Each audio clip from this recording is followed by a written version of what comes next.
சலாம் சஜாத்ர, எல்லோரும் நலமாக இருக்கீங்களா? நான் இன்றைக்கி உங்களுக்காக செய்து காட்ட போகிற ரெசிபி பஜ்ஜிக்கு மாவு எப்படி தயார் பண்ணுவதுன்னு தான். ரொம்ப பேர் இன்ஸ்டன்ட் பஜ்ஜி மாவு யூஸ் பண்ணி தான் பஜ்ஜி செய்வீங்க. இன்றைக்கி நான் அதே டேஸ்ட்டில் வீட்டிலையே எப்படி பஜ்ஜி மாவு தயார் பண்ணுவதுன்னு பார்க்கலாம். ரொம்ப ஈஸியான இந்த பஜ்ஜி மாவு செய்கிறத பார்க்குறதுக்கு முன்னாடி ஸ்டாப்பாக் ரெசிபி சேனலை சப்ஸ்கிரைப் பண்ணாதவங்க சப்ஸ்கிரைப் பண்ணிடுங்க. அருகில் இருக்கும் பெல் ஐக்கோனையும் கிளிக் பண்ணிடுங்க. ஸ்கிப் பண்ணாமல் முழு வீடியோவையும் பார்த்தீங்கன்னா தான் நான் செய்கிற அதே டேஸ்ட் உங்களுக்கும் கிடைக்கும். வாங்க இப்போ வீடியோக்குள்ளே போகலாம்.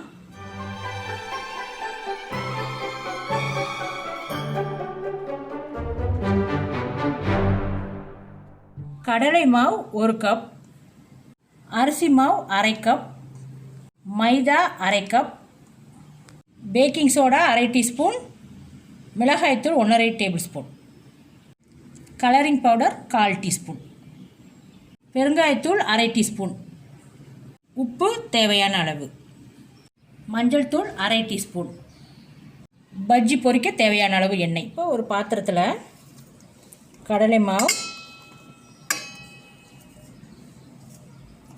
மைதா,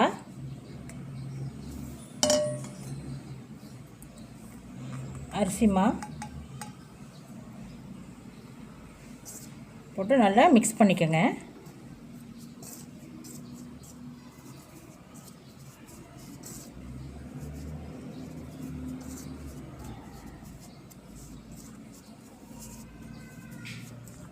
மாவை நல்லா மிக்ஸ் பண்ணதுக்கப்புறம் மிளகாத்தூள், பேக்கிங் சோடா, மஞ்சத்தூள், கலரிங் பவுடர், பெருங்காயத்தூள், தேவையான அளவு உப்பு போட்டு நல்லா மிக்ஸ் பண்ணிவிட்டு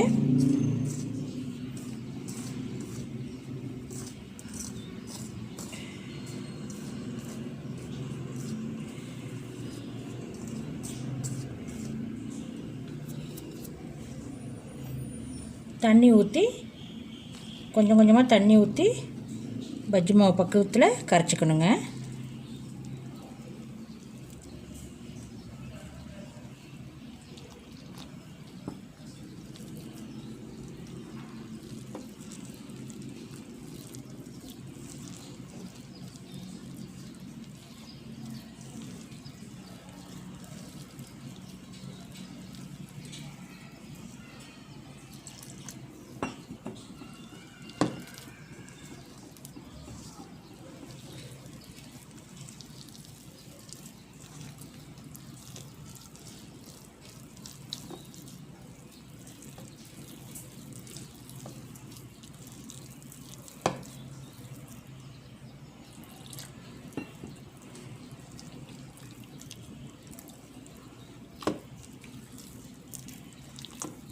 பாருங்கள், இந்த மாதிரி பக்குவத்தில் கரைச்சிக்கணுங்க.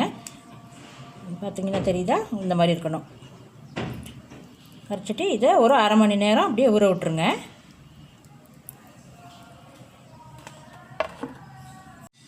அரை மணி நேரம் மாவு ஊறுறதுக்குள்ளே நம்ம ஒரு உருளைக்கிழங்கு, ஒரு வெங்காயம் வெட்டி பஜ்ஜிக்கு தயார் பண்ணிடலாங்க.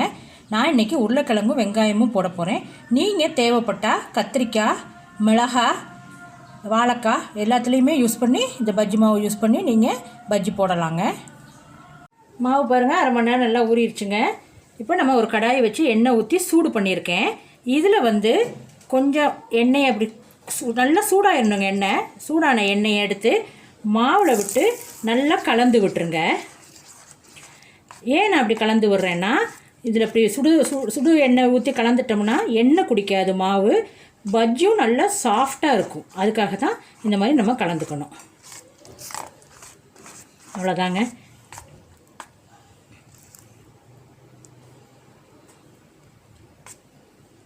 உருளைக்கிழங்கு இந்த மாதிரி ஸ்லைஸாக வெட்டி வச்சுருக்கேன்.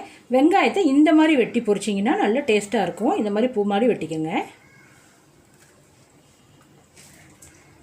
இப்போ நம்ம முதல்ல உருளைக்கிழங்கு பஜ்ஜியை போடுவோம்.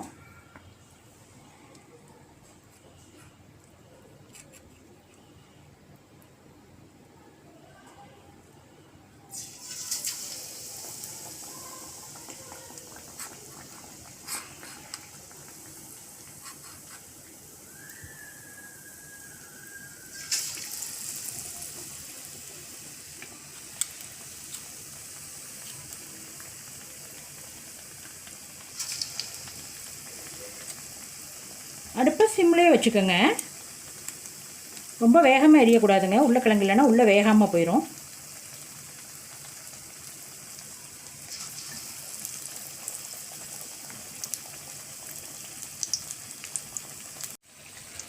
பாருங்க, நல்லா கலராக பஜ்ஜி நல்லா பொரிஞ்சிருச்சுங்க.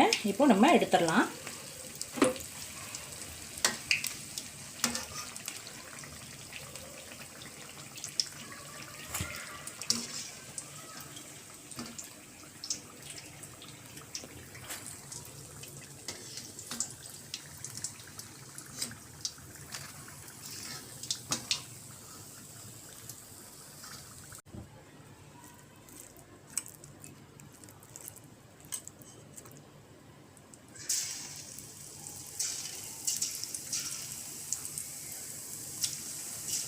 இந்த மாதிரி எட்டு போடுங்க.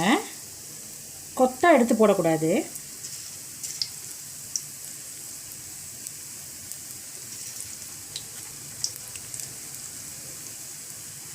முழு வெங்காயம் போடாமல் இந்த மாதிரி போட்டிங்கன்னா நல்லா கிறிஸ்பாக சாப்பிட்றதுக்கு சூப்பராக இருக்குங்க.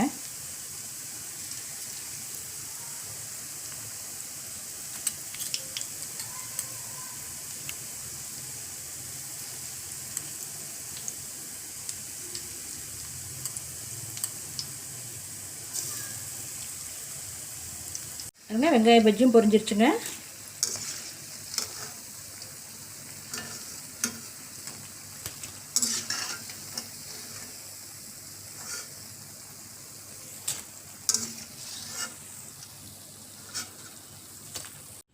சூப்பரான பஜ்ஜி ரெடி ஆயிடுச்சுங்க. இன்ஸ்டன்ட் மிக்ஸ் டேஸ்ட்லேயே இந்த பஜ்ஜி சூப்பராக இருக்குங்க. நான் செய்த அதே பக்குவத்தில் மாவு கரைச்சி செஞ்சிங்கன்னா இதே டேஸ்ட் கிடைக்குங்க. இந்த வீடியோ உங்களுக்கு பிடிச்சிருந்தா லைக் பண்ணுங்கள், ஷேர் பண்ணுங்கள். மறக்காமல் ஸ்டாப்பாக் ரெசிபி சேனலை சப்ஸ்கிரைப் பண்ணிடுங்க. முழு வீடியோவும் பார்த்ததுக்கு ரொம்ப நன்றிங்க. மறுபடியும் ஒரு புது ரெசிபியோடு உங்களை சந்திக்கலாம்.